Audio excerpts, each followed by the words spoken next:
A gentle reminder, you have 45 seconds to answer the question from Miss Emma Tiglao. Are you ready? Yes, I'm ready. All right, Mutya number 12, take it away. Hello, Marielle. How are you? A little bit nervous, ma'am. Shake it off. Ayan. Kailangan ilabas mo yan. Ilabas mo yung kaba. Medyo nalabas mo na ba, Marielle? Nakahinga ka na ba? Onti. Okay, now you're ready. Yes, I'm ready. Okay. Today, we celebrate Carabasa Festival here at Umingan, Pangasinan. Like the Carabasa that grows strong and nourishes many, how do you plan to grow as an individual who will nourish the dreams of the beautiful people of Umingan? Again, like the Carabasa that grows strong and nourishes many, how do you plan to grow as an individual who will nourish the dreams of the people of Umingan?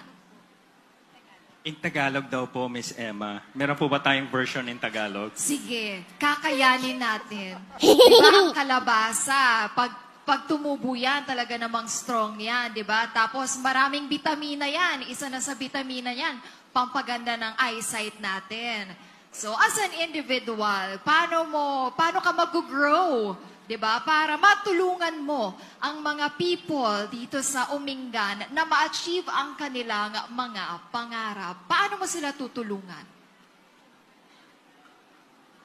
For me, I want to help other people in Umingan to grow by their by themselves, because I know it started by all yourself, and that's what I think.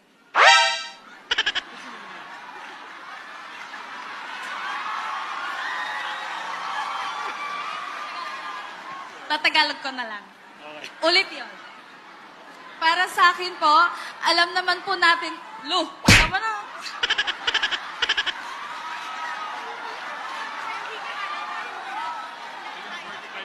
Ayun. Oh, eto na, last na to. Yun na yun, ayun ko na. Oh, sige po. I'm sorry, candidate number 12. 45 seconds is now up. Parang gusto ko yata niyang bumili pa ng oras. Uy, candidate number 12. Oh my I goodness. super love her personality. Palakpakan naman